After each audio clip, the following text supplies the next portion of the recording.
ก่อนบัดเนาะเราตั้งสาวหนูไว้เหรอโอ้ยเจ็บโอ้เจ็บดีเลยเจ็บลิ้นแล้วเจ็บลิ้นได้เหรอกุกรถดิกุกแล้วอร่อยไม่ซ้ำจำสูตรไม่ได้เนาะ1 2 3 4 5 6 7 8 9 10เนี่ยบาทสูตรได้ดีบาทนี้เนาะพี่น้องเอ้ยสูตร1 2 3เอามีดมาได้น้องมีแต่ผ้างอๆน่ะบ่เอาโลนะเลยแหละเวิร์กมาซะผ้าบ่ได้ซื้อไปฝากคอเนาะบ่ล้างอยู่บ่น่ะอันเฮ็ดสตรีทฟู้ด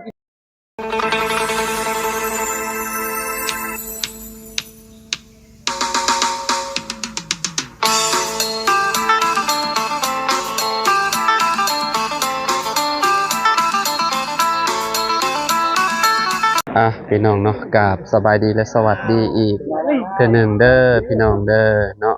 อยู่ที่เฮือนน้องน้ำเฮือนงามได้บัดนี้พี่น้องโมเมนต์เฮือนเซ่บัดนี้เนาะปิดตำนานไปแล้วเฮือนเซ่แต่เฮือนงามเลยบาดนี้เนาะ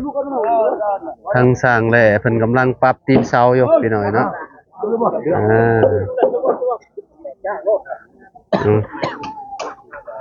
เสาหาใหม่ๆเนาะมันทำได้แก่สบายดีเด้อแหละเด้อมันเป็นตีนไม้ใหม่เด้เนาะบ่แล้วเฮาจะสิปรับใหม่อยู่เนาะตีนมันเนาะครับผมพยายามใส่ข้อซองโดยใส่ข้อซองแล้วก็คือแบบปรับเอาเองก็ได้นี่ร้อยจิกเนาะได้อยู่ไม่มันเป็นไม้ใหม่อีหลีเหรอเนาะไม้แล้วก็เป็นไม้แบบว่ามันตากแดดแล้วมันแตกมันแตกง่ายพี่น้องเนาะกระเจ้าก็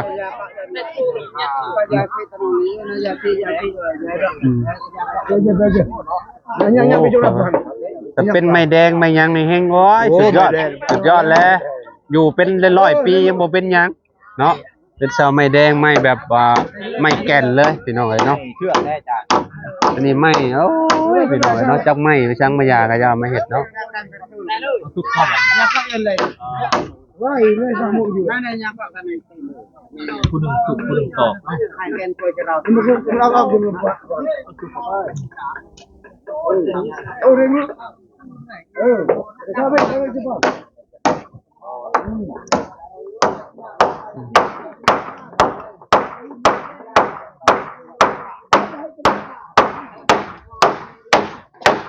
ต่อข้อท้องอยู่พี่น้องก็สมัยสุดท้ายไม่ทางยังรู้เขาไม่ยังบนแรงบนครับจำเนียงยังมีลมมีต่อไปแหละมันแห้งสีแบบเนาะมันสีห่างเพราะว่ามันเป็นไม้ใหม่แห้งมันมีน้ำอยู่ไม้มันยังมีน้ำอยู่มันถึกแดดมันก็กรอบเข้าพี่น้องเนาะเห็นบ่ปลาไว้ลายมือเห็นบ่ช่วงที่ว่าเรายังบ่ได้มาเฮ็ดเนาะพี่น้องเดี๋ยวเบิ่งมันเรื่องแบบแงะพี่น้องเนาะใครเนี่ยแต่เสาต้นใหญ่นะถ้าต้นน้อยนี่บ่เพราะว่าเขาว่ามันสิแตกแห้งกว่านี้พี่น้องเนาะ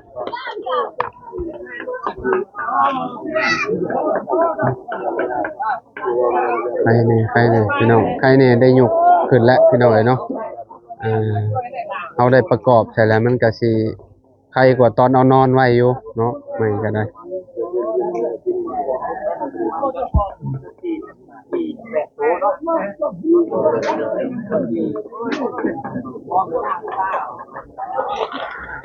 พี่น้องเนาะไม่ยังขาดอยู่พี่น้องเนาะไม่เฮือนน้องน้ำพี่น้องเนาะเพราะว่าต้องใส่ลายโตเนาะทางสั่งแด่เพิ่นบอกพี่น้องเนาะ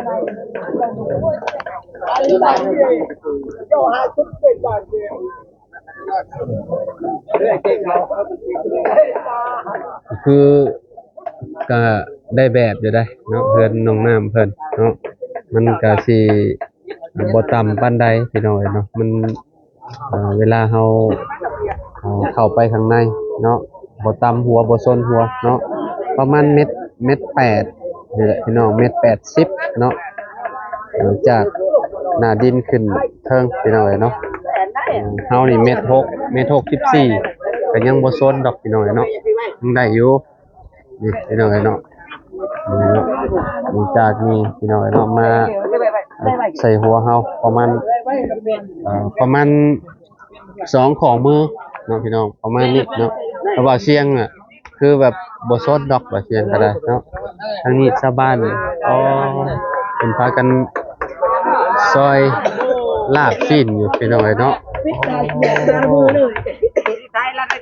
ก็ไปให้อยู่ด้วยแล้วตัวเท่านึง ชาวบ้านมาหลายได้พี่น้องเนาะ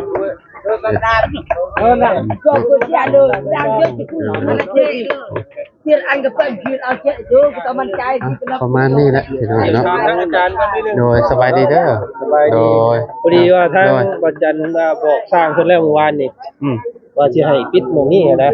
แต่ว่าบ่ให้มันคือเฮือนน้องไส้นะอ๋อปิดหม่องตัวนี้โอเคให้พวกเยี่ยมมานึงแล้วก็เดี๋ยวปิดเลยให้มันเป็นว่าแต่ลูกจริงแต่เดินทางเท่านั้นไปเพราะว่ามันโล่งโพดนะก็คือหม่องนี้ปิดเนาะปิดมุมนี่เนาะอ๋อปิดมุมนี่ปิดมุมเดียวนี่แล้วก็ลูกติ่งใส่ไปทางนั้นเทียบไปพุ่นโอ้ได้นี่ละปิดได้ชมซะได้บ่เป็นหยังใส่เป็นพาที่เบื้องนี้อ๋อใส่เป็นพาแต่เบื้องนี้ลูกติ่งไปพุ่นเลยโอ้เอาก็ได้คือกันเพราะว่ามันเวลาฝนตกยังมันสาดเข้าเนาะครับที่หลายผู้หลายคนเพิ่นก็ว่าให้ปิดเพราะว่าเรือนน้องไส้น่ะมันโล่งโพดเพิ่นย่านยามผ้ายามฝนยามมันหนาวว่าซั่นเอาก็ได้บ่เป็นหยังก็สิปิดก็ใช่เรือนน้องเอ็ดเพิ่นแหละโดยเอาแบบนั้นก็ได้เนาะก็งามอยู่ได้พี่น้องเอาแบบแตกต่างกันเนี่ยพี่น้องเนาะน้องไส้แหละมันลุกติงพ่อคนเลยเนี่ยแบบว่ามันกระโล่งเนาะโล่งโพดเวลาฝนตกอย่างมันสาดเข้าลายได้พี่น้องเนาะยันตอกมันหลอกไว้แม่นอยู่เพราะว่าไม้มันเป็นไม้แบบคือที่ฮู้แหละพี่น้องเนาะแม่นแทบจะบ่เห็นเลยเนาะแม่นห้อยต่อนี่เฮามักแบบเราต่อคักพี่น้องเนาะทางไอ้แหล่เราแบบว่าเอาแบบนี้เลยนี่พี่น้องเนาะจริงๆมันเป็นห้อยต่อได้เนาะได้คักไปเรียนไปใส่ข้าวซั่นพี่น้องได้อยู่เราเฮ็ดเรือนที่ท่านจักปีก็10 ปีละเดือนโอ้ประสบการณ์บ่ได้น้อยๆได้10 กว่าปีแล้วเนาะง่ายๆก็สร้างจำบ้านเนาะมันดงน้อยเมืองจันทร์เมืองแสนเมืองจันทร์เมืองแสนนี่ไปเบิดแล้วเนาะ3เพื่อนโอ้ห้วยซอกห้วยซานบ้านพ่อบ้านเพื่องไปเบิดแล้วโอ้เอาได้กะปากง่ายนี่แหละเนาะทางพุ่นน่ะใหญ่โดยเบิ่งแยงน้ำเอาอย่างมันก็นี่ยังสิที่ยังไม่อยู่เนาะบ่ยากแล้วว่าบ่ยากเนาะไปข่าวมาอีกโอ้บ่ไหวเด้อเฮาเด้อเฮาอันนั้นบ่ได้เด้อเฮาบายบ่ได้เด้อเฮายังเมาคางอยู่เดือนชุมพรเนี่ยพุ่นน่ะเอาไปเข้าวันนี่อ๋อเจ้าไปพุ่นบ่แป้งตัวนี้แล้วเฮามื้ออ๋อเจ้าจะเมื่อจะไปหาไอ้สมพรเฮาก็แวะคือกัน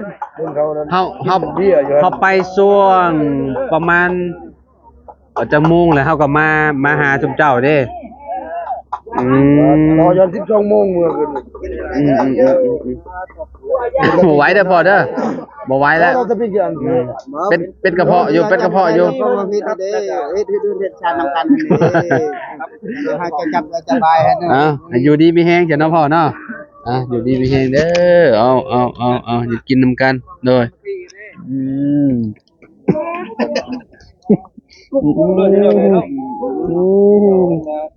นี่บ่น่าสร้างเด้อน่าสร้างกินก็บ่ได้เด้อสร้างนำกันอ๋อคักดีเหรอนี่โอ้จำไผไหม้ท้องพี่น้องเอ้ยโอ้โธ่เนาะเลือกดีนี่พี่น้องเจ้าคือกินได้แท้พี่น้องเอ้ยเนาะเหล้าข้าวพี่น้องเอ้ยเนาะสุดยอดโอเคโดยบ่มักแล้วก็ว่า พ่อผมโมหายใหญ่มาแล้วครับ แม่นและเฮาจ้างเฮาก็อยากได้งามคืออ้ายเว้าหั่นแหละติเตียนกันได้ถ้าว่ามันบ่งามก็บอกกันโดยได้คนนึงช่วยคนนึงก็ช่วยกับคนบางบ้านได้เงินเท่ากับมีคนสามารถช่วยกันได้โดยต่างซอยกันเนาะอ้ายเนาะพี่น้องเอ้ยเนาะงามได้พี่น้องเอ้ยเนาะแบบว่า ได้แบบอยู่เพราะว่าข้างล่างมันสิสูงนี่นะกันว่าข้างล่างตัว40นั่นแห่ง3คนนี้กันว่าข้างล่างเตี้ยคือมันบ่ได้แบบนะพี่น้องเนาะมันเฮือนเป็นเฮือนใหม่มันก็สิบ่งามพี่น้องมันต้องอยู่ในระดับหนึ่งหั่นน่ะเนาะกันว่าบ่ได้ดีเราก็ขอให้มันแบบมิดหัวคนซะพี่น้องเนาะเรามันทำสั้นพวกเป็นเลย4เมตร5นี่เด้แม่นคันว่าได้4เมตร5คืออ้ายเว้านะคือแบบมันก็สิแบบมันจะประมาณ2เมตรเนาะอ้ายเนาะมองนี่เนาะข้างล่างนี่คือแบบโอ้เฮงสิงามคักพี่น้องเนาะประมาณเราเซ็นกับคุณโดยเรียบร้อยเลยตัวนี้ยังชิดตามอยู่คือว่าแบบคักเลยเนาะใครก็ได้เช่าสั้นเลยทำไม่นี่แหละแน่นดีเนาะเพราะว่า มันเสามันสั่นไปพี่น้องเนาะมันเทื่อหน้าเทื่อในคันว่ามีงานอีกก็คือแบบสิสั่งเพิ่นเอาเม็ด4เม็ด5ไปเลยเนาะเวลาเฮาโตที่ว่ามันบ่เพียงกันก็จะ50เลยประมาณ4เมตร5โดยตีนเสาเอา50เนาะเป๊ะพี่น้องเอ้ยเนาะอันนี้จะยังต่ำอยู่แม่นยังต่ำอยู่พี่น้องเนาะต่ำเพิ่นก็ต่ำเฮือนปูนานี่คักเลยมันผสมเฮือนน้องปูนานี่คัก2เมตร4เลยเฮือนน้องปูนานี่คัก2เมตรถ้านี่พอจองขึ้นไปเลย2เมตร4ตัวนี้มีแต่2เมตร10นี่2เมตร10เนาะจัง2เมตรบนปูนา2เมตรจังลุ่มจะได้มีคนได้เม็ดเก่าที่ดินบ่ฮอดราคามันสูงมันก็เย็นเลยเนาะแล้วต่ำแล้วแม่นมันต่ำเกินไปมันก็สูงเกินไปก็บ่งามอีกมันต้องอยู่พอดีพี่น้องเนาะคนคือว่าเท่าใดนี่นี่เม็ดเก่าคือเศร้านั่นบ่ได้กินเศร้าใน6จุดเศร้านี่มีแต่ค่าครั้งนี้ลงมามีแต่เม็ด30คือว่าเม็ด90แล้วเขาได้ขุดลงอีกบ่ฮอดอีกเพราะว่าต้องขุดลงอีกก็ประมาณเหลือเม็ด7ประมาณ3นั้นเทพื้นเทหยังต้องปรับหน้าดินใหม่เอาระดับตัวนั้นเลยก็ใครกว่าตอนแรกๆอยู่อันตีนเสาที่มาตอนแรกๆมันเตี้ยไปเนาะพี่น้องโอ้กันว่าเอาตัวนั้นน่ะคือแบบคือเวลาเฮาย่างนี่คือแบบเฮาก็สิชนเลยคือเฮือนน้องไส้แหละพี่น้องเอ้ยเนาะเฮือนน้องไส้มันก็ต่ำโอ้ต่ำแฮงเด้ต่ำแฮงเนาะย่างจนได้กบพี่น้องเอ้ยเนาะมันรถเป็นเฮือนใหม่มันรถบ่ได้แบบมันเป็นทรงโมเดิร์นพร้อมบ้านมันรถอุปุอุปิพี่น้องเอ้ยเนาะก็งามนี่แบบไผแบบมันนั่นแหละพี่น้องเนาะ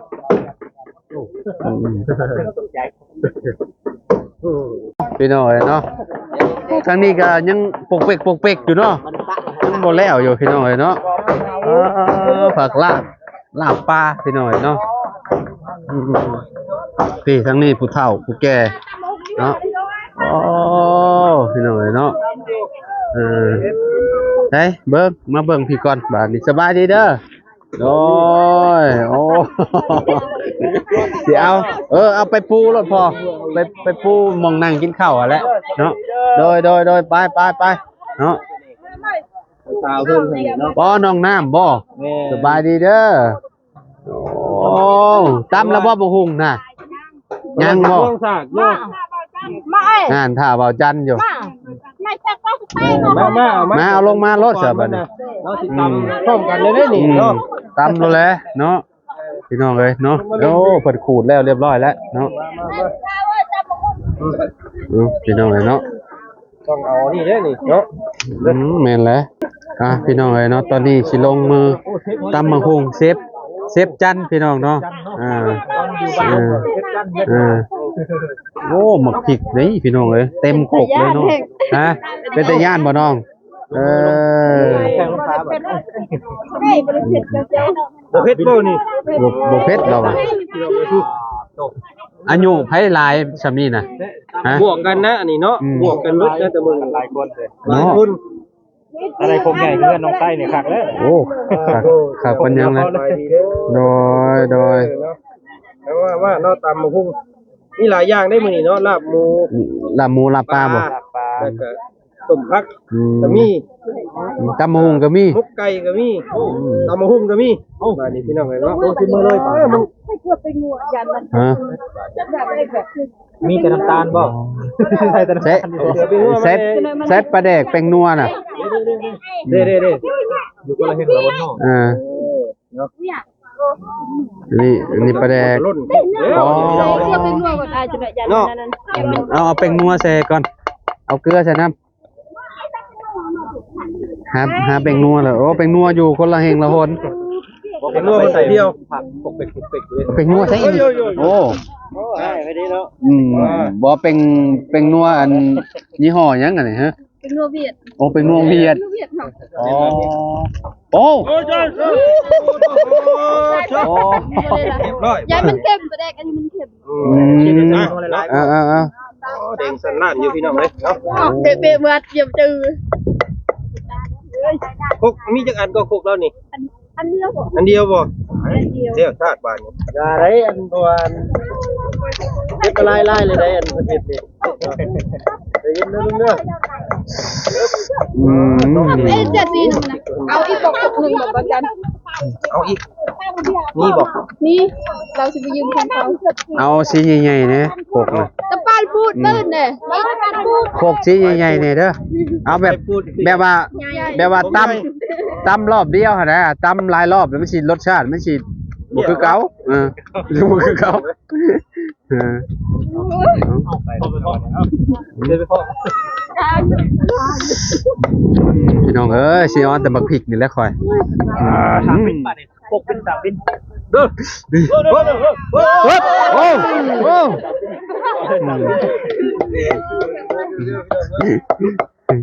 ใช่ครับเรื่อง1 ลิตรเอานอนได้เลยเนาะ โอ้ระวังเอาอีกบ่เดี๋ยวหลังบ่แล้ว แนวเสียแล้วทันทีใดเนาะ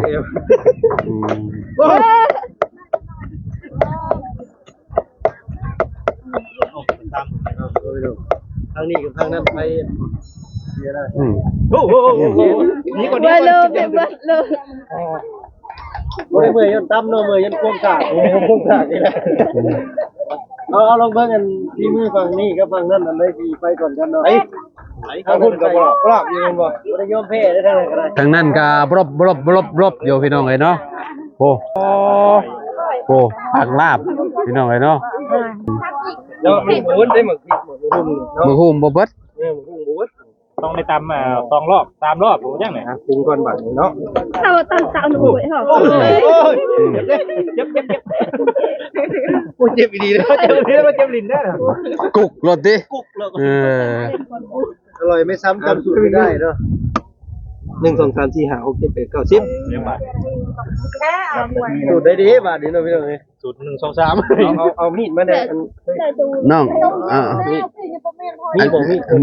มีแต่ผ้างอๆน่ะบ่ เอาเลยนะเลยแหละวงกันมาสิ ผ้าบริสุทธิ์เป็นแบบฝากคอเนาะ เอาแบบ บ่ล่างอยู่บ่น่ะ อันเฮ็ดสตรีทฟู้ดอินเดียนะเนาะเอาแบบสตรีทฟู้ดอินเดียเลยมีดเยอะ เอามา เนาะ ร่างข่อยก็บ่ไหวเด้อ ông này có tiêu có ta lũ ấy kìa มีก็มีระบุให้ อ๋อ เป็น ต้อง ใบอันใบจักรยานมันเพลงอย่างนั้น nó chỉ mưa liều เอาแต่บักเล่นเด้อเด็บบ่เอาเด้เดี๋ยวมือบ่เอาว่ะ โอ้เอาลงเลยก็ได้ขาดเนื้อขาดเนื้อ เอาอีกบ่หมักนี่ ใส่ปลาโลด nhưng mà này mặc lên này บักเล่นบ้านเจ้าอื่นเด้อใด lên เล่นบ่เล่นคือกันบ่เล่นบ่ lên cái cam bên มักเล่น เดียวมาอื่นเนาะ หมักเลยเป็นเครือบ่ได้ดอก บ้านอันนี้ว่าอาฮงพี่น้องอาฮง มังหุงพันห้องต่างบ่ บักนาวดิซะ nào nhỏ chanh เดี๋ยวแจ้ง โอ้ส่งที่เข้าบ่เข้าเด้ บ่ได้รับคมบ่วะนี่นะ เนาะ เราเด้อไปเป็นผู้โชคดีเด้อบัดนี้เด้อเนาะไปชิมก่อนเนาะนี่น้องมันได้สิเรา บ่วงมีบ่บ่วงน้อง โอ้ครับเป็นคันบ่แซ่บก็เป็นบ่จันเด้ตามมันเพิ่นจะการพูดกันเด้บ่นะ ใส่ค่อยมักเปรี้ยวหวาน เบี้ยบวงเลย ใส่ไปรถนะใส่ไปรถ จับไปเ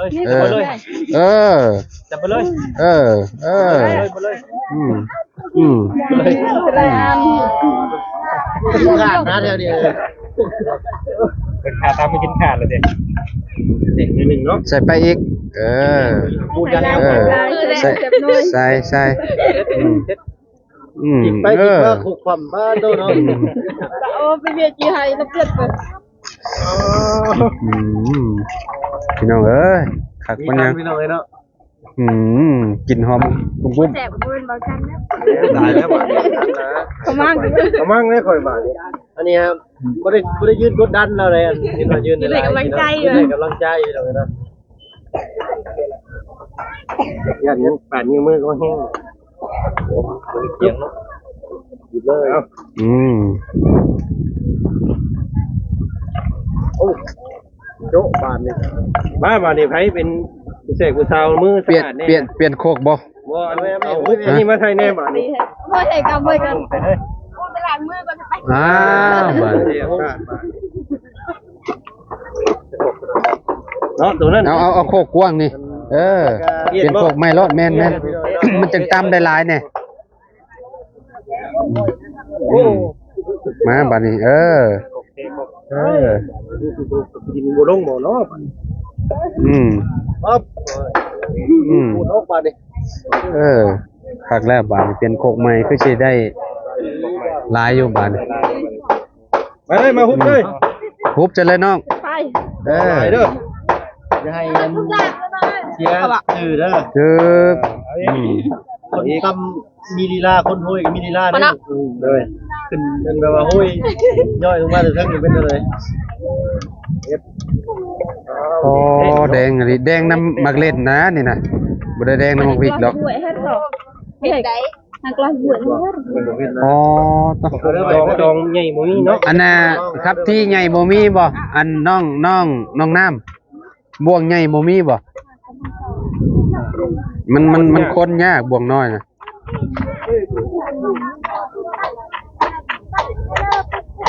ทีซันคือเป็นตาแสบ โอ้สุดยอดแล้วนี่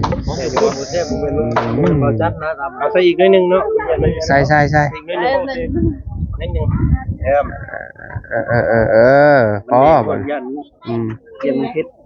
ก็แน่ว่ามันสีจางๆเทอันปลาแดกน้องอีกเด้อว่าจัด ไอ้เตียวลงเดือดหรือหอก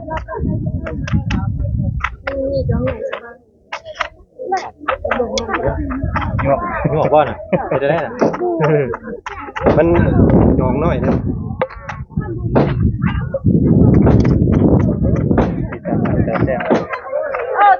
ว่าเป็นพวกสามดิฉันเป็นตาไห่นี่เนาะยืมการเพิ่นน่ะมาเนาะสากตำเข่าบ่ สร้างตำข้าวตำใส่โคกมองไปยังซะเนาะอ๋อสร้างทางนั้นสร้างอันนั้นอยู่พี่น้องเนาะไผสิเป็นหนูทดลองก่อนเอาน้อย ยันแต่มันติดยาทนแหละ ยันมันเปียก เผาเด้ออยู่เผาชิมเด้อข่อยชิมก่อนเด้อ เผ็ดเลยว่ะ Ừ. เป็นตาแซ่บ แต่ให้เนาะเนาะเป็นไรมากินด้วยกัน เรียกบอกบ่อย ตำก็อร่อยเหมือนกันนะเนี่ย บ่อยจบไปได้มาได้กัน บอกแล้วชีสาดเผ็ดให้เลยแฮ่รถให้เลย แค่เบิ่งแดง ให้ ใส่ปลาแดกลงไปอีกนะเปล่าวะเผ็ดแห้งเลย เผ็ด บริษัทมันดอกลาย แซ่บแล้วแต่เผ็ด แซ่บแต่ว่า พอดีครับ พอดีเผ็ด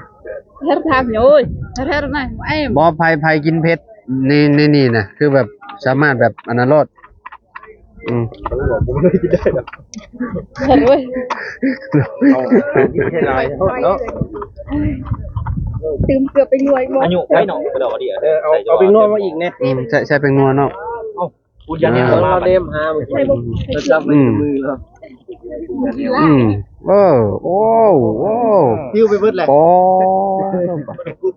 ฮะ มันเฮ็ดนะเฮ็ด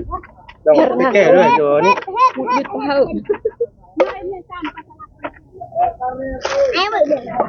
em bỏ heo thầm em เฮ็ดนี่บ้านเจ้าเอิ้นว่าอะไรก็ bỏ năng hụt ฮะ hạt tiêu hạt tiêu còn việc hụt เอาเดี๋ยวถ้าเพิ่นมารอเลยเด้อ ลูกค้ามา โอ้ยนี่ โอ้ยน่าสิมามื้ออื่นสิมามื้ออื่น มาเด้อใครอยากเฮ็ดอะไรเพิ่นว่าได้ก็ ครับ เอ้จันใหม่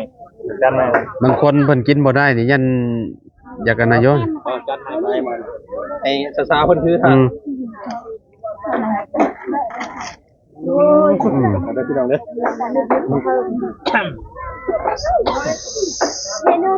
เด็กพอก่อน thì được ยังบ่ได้ชิมจ้ามันแสบคอแล้วบ่ จิ้มแล้ว ชิมหน่อยหนึง thôi mình bỏ bài phần đấy ท้องบ่สบายปานใด เอาก็อันนั้นผ่าตั้งกันนะปิ้วไปเบิดเลยเนาะลมพัด là sao phụ này cả đôi baby ạ จานที่ถ่ายเสียง เออ ผมอยู่คนลูก ถ่ายแท้ โอ้คัก ลีลากินผ่านนาลีลามันจะว่าอยู่ เดี๋ยว เอ้าบัด เอา นี้ ตำ เตรียมไปซื้อเนาะอันนี้มาตำ ตำใหม่ได้เอามาเพชรมาเตรียมเมี่ยงรอด พริกบ่นั่นเด้อบ่หลายเด้อบัดเด้อโอ้บ่ไหวแล้ว mẹ tiêu là tiêu ra เบิด โอเคแห้งก็ได้ tiêu ra là nhở เอาแห้งก็ได้ mẹ bên kia không เนาะพี่น้องเนาะทางนั้นก็ตำบักหงอยู่บ่าวจันทร์พี่น้องเนาะตำให้ดูที่ว่าเพิ่นมาหยุกเพื่อนน้องน้ำนั่นแหละพี่น้องเนาะกินข้าวกินน้ำพี่น้องเนาะทางนี่ก็ทางกันตอกข้อซองอยู่พี่น้องเนาะทางสร้างนั่นแหละพี่น้องเนาะปรับพี่น้องตีนมันปรับตำลังดอกเราว่าเนาะตีนเสาพี่น้องเนาะมันเป็นไม้พี่น้องนะคันว่าปลาไว้ดนนี่คือให้สิเด้งครับ อันนี้ยังไข่เนี่ยเลยได้ยกขึ้นในระดับหนึ่งพี่น้องเนาะบางต้นนี่ก็ต้นใหญ่กว่าหมู่ก็มีพี่น้องเนาะบางต้นประมาณ16 15เสาก็เจ้าปาดมาบางทีมันบ่ซ้ำกันเนาะฝนตกข้อซองแล้วแหละพี่น้องเนาะตอนนี้มีแต่สีพากันกินข้าวพี่น้องเนาะบัดนี้เนาะประมาณนี้พี่น้องเนาะในบ้านเพิ่นก็ทุกคนเพิ่นก็กินข้าวกินหยังแล้วแหละพี่น้องเนาะโอเคพี่น้องเนาะจังได๋ก็ขอบคุณ FC ทุกคนเด้อที่ติดตามเป็นกำลังใจให้มาตลอดเนาะประมาณนี้นะพี่น้องเชิญน้องน้ำเนาะทางสร้างเพิ่นก็เนาะแนะนำดีอยู่เราก็ได้ทางไอแลเนาะคันว่ามีหยังบ่งามก็ติเตียนกันได้เราพี่น้องเนาะโอเคเนาะพี่น้องขอบคุณหลายๆเด้อที่ติดตามเด้อทุกๆคนเลยเนาะบ่ว่าสิอยู่ในและก็ต่างประเทศขอบคุณพ่อแม่พี่น้องเนาะที่เข้ามารับชมคลิปและให้กำลังใจทีมงานมาตลอดเด้อพี่น้องเด้อเนาะพบพ้อกันคลิปหน้าเด้อพี่น้องเจ้าคลิปนี้เนาะขอตัวแล้วพี่น้องสบายดีและสวัสดีเด้อพี่น้องเด้อเนาะ